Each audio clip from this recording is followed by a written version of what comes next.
దేవుని యొక్క అతి ఘనమైన శ్రేష్టమైన నామమునకు మహిమ కలుగునుగాక. ఈ ఉదయకాలము మీకందరికీ వందనాలు తెలియచేస్తున్నాను. ఈ దినము మిమ్ములను బలపరచు దేవుని మాట. నిజమైన స్నేహితుడు విడువక ప్రేమించును, దుర్దశలో అటివాడు సహోదరుడుగా ఉండును. సామెతలు 17వ అధ్యాయము 17వ వచనం. నిజమైన స్నేహితుడు అనే మాట ఈ లోకములో ఎక్కడా మనకు కనిపించడం లేదు. ఎవరిని చూచినా, ఎవరి స్నేహము చూచినా స్వార్థపూరితమైనదిగానే కనబడుతుంది.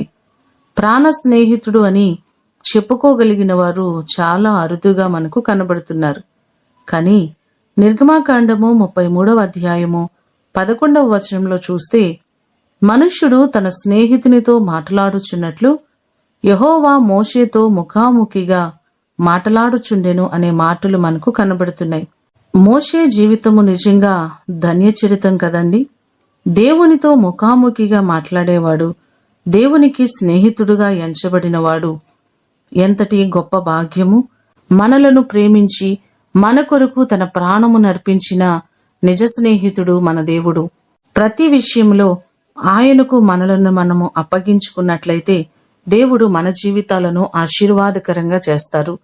ఈ మాటలు వింటున్న మిమ్మల్ందరినీ దేవుడు ఆశీర్వదించునుగాక. ప్రార్థన చేసుకుందాం. మమ్మలను మిక్కిలిగా ప్రేమించిన మా ప్రియ పరలోకపు తండ్రి, మీ పాదములకు వందనాలు, స్తోత్రాలు. మీ కృప చొప్పున మీరు నిజమైన స్నేహితుడుగా ఉండి మమ్మలను ఎంతగానో ప్రేమించారు. స్వార్థము లేనిది, నిస్వార్థమైనది నీ ప్రేమయ్య. మేము మంచివారము కాకపోయినా, యోగ్యులము కాకపోయినా మమ్మలను ప్రేమించి మా కొరకు నీ చివరి రక్తపు బొట్టు వరకు కాచారు. ఇంతటి ప్రేమ ఈ లోకంలో ఎక్కడా మాకు కనబడదు ప్రవ్వా. నిజ స్నేహితుడు మీరే ప్రవ్వా. మమ్మలను మీరు జ్ఞాపకం చేసుకుని ఈ దినమంతా కూడా మీరు మాకు తోడయ్యునండి. ఈ దినమునకు కావలసిన నీ సహాయమును మీరు మాకు దయచేయమని యేసు అతి శ్రేష్టమైన నామమున అడిగి వేడుకొని పొందియున్నాము తండ్రి. ఆమేన్. దేవుడు మిమ్ములను దీవించునుగాక.